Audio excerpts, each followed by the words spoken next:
Watering needs of the perennial plants we use here is, after established, very minimal.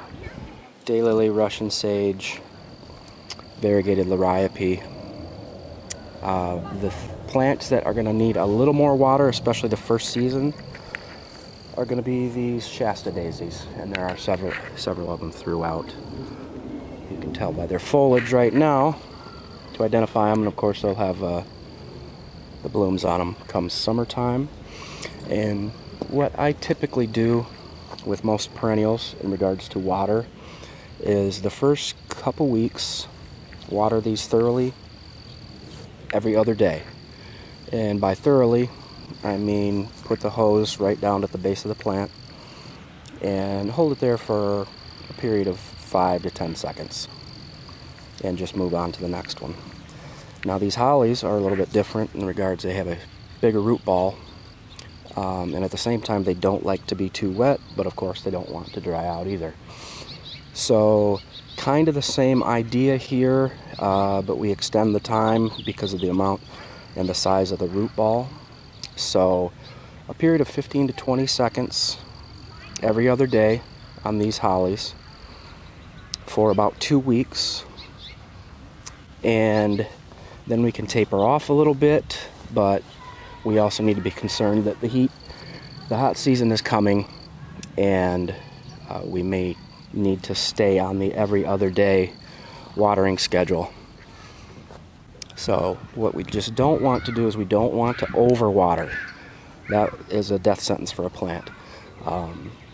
But once these guys get established, few of these are going to need much, if any, irrigation, meaning next year, after this year of establishment here. All the daylilies, Russian sage, coneflower are going to need very little water that second year, but we do need to get them established the first year. So every other day, if we're not getting any rain, if we do get a very saturating rain, you can skip one of those waterings, because having this clay soil, it's a definite concern in regards to overwatering, because that clay just holds on to the moisture and just doesn't let it drain. So we just don't want to overwater.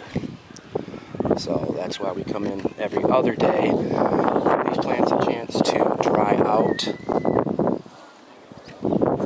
and then come back in and fully saturate the root zone. You'll be able to tell, this is a coneflower, if they begin to wilt. These bigger leafed plants are easy to tell if they're wilting. Coneflower and the cardinal flower here, and as I mentioned before, the Shasta daisies, those are going to let you know if they need water, because they will wilt. And that's not a reason to be alarmed, that's just them letting you know that it's time for water.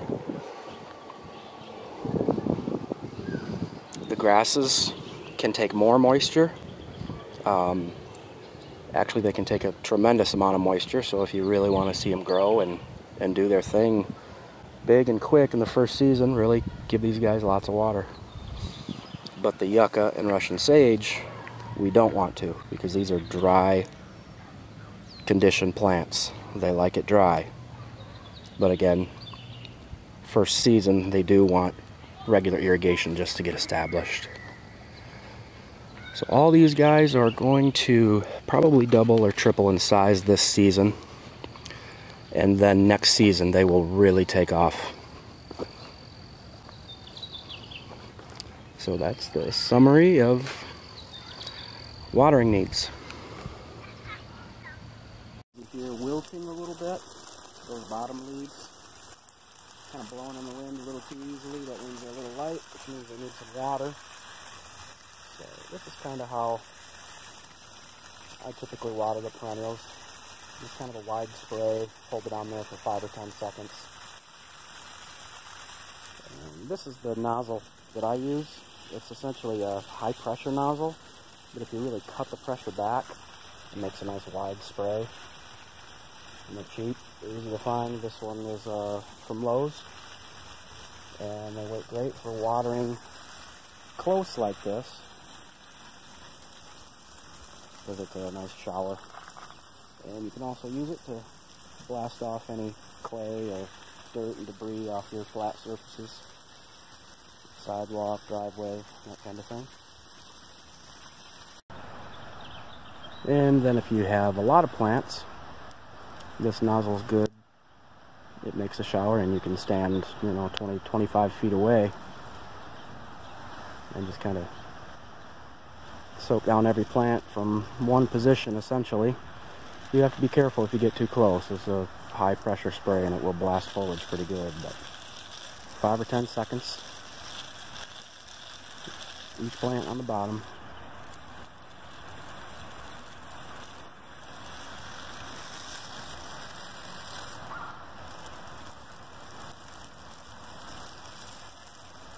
Again, the sedum ground cover I was just hitting here, those are going to be about the most drought tolerant plant we have out here. That and good old Russian sage. The redbud is a 15-gallon container plant, like our hollies over here. Those were 15-gallon size as well, so a lot of root mass, big root ball, so obviously takes more time to saturate. So typically 15 to 20 seconds if we're hand watering to saturate these bigger plants. And again, the smaller ones, 5 to 10, right down at the base of the plant. And you can break that up by just kind of hitting each one just for a couple seconds, let it soak in, and then going back again and lightly hitting them again. Make sure they're nice and wet, nice wet root zones.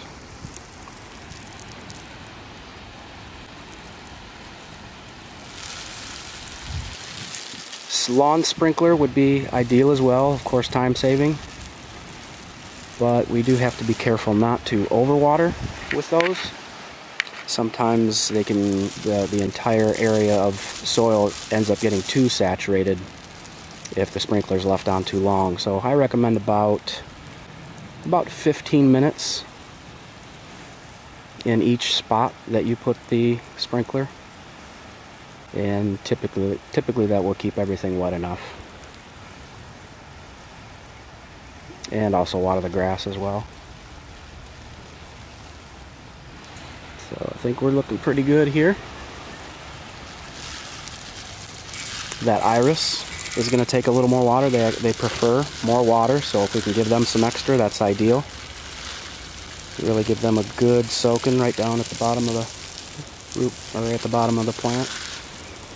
Again, the other plants that will need a bit more water are going to be the coneflower, the wider leaf plants, and this lobelia. They actually prefer wetter conditions, but they're going to have 4-foot tall red flower spikes that are fantastic for attracting hummingbirds. So those are worth a little extra effort for what they provide in bloom power. This job came out really nice. This customer's also having a permanent pergola put in here with a roof. That's what the holes are here for. A little stone area here. We always like to use some Mexican beach pebbles. It's a great contrast with the mulch and the plants. It's going to be a lot of color here once everything starts to bloom. Okay, a little information about the new plants here. This is a variegated liriope, or monkey grass. Have a lavender. It's going to have purple flowers in the summertime. And here we have a yucca. The variety is called Color Guard. Another liriope. All these plants are very, very drought tolerant. Another lavender, coneflower. Maidengrass, ornamental maidengrass. And then we have a cardinal flower here that's going to have tall red spikes, and then sedum on the end, the yellow ground cover sedum, and another lavender. Over here we have a variegated iris that's going to have a purple flower in the spring. Daylily, happy returns, a bright yellow bloom, reblooms all summer long. The yucca here, another yucca, Russian sage, that's going to get about 3 to 4 foot tall and wide. Merlot, the variety of redbud tree here, deep foliage all through the season, and then the typical redbud flowers in the spring. Another ornamental grass, sedum, another daylily. This is a Shasta daisy. This is going to get about 3 foot tall and wide and just loaded with daisy type blooms that will be white with a yellow center. Big impact in the summer, lots of bloom power there. Another Russian sage, another sedum, another Shasta daisy, Russian sage. Coneflower here for some height, different color. Another daylily, Shasta daisy. So now we're repeating all these varieties here, basically, that we have used throughout the landscape to try and maintain continuity. And all these guys are very, very low maintenance plants. Over here we have just more repetition and plant varieties. Coneflower, Liriope, daylily, Russian sage, and these guys are Steed's holly. We planted those for privacy, of course. And up in here we have a dwarf maiden grass. This Miscanthus adagio is the variety name. Another Shasta daisy, some more sedum, lavender daylily.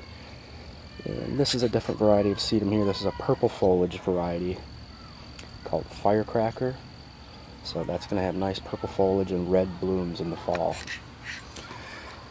Some Chindo viburnum here that were planted previously, doing an excellent job of providing the privacy desired here.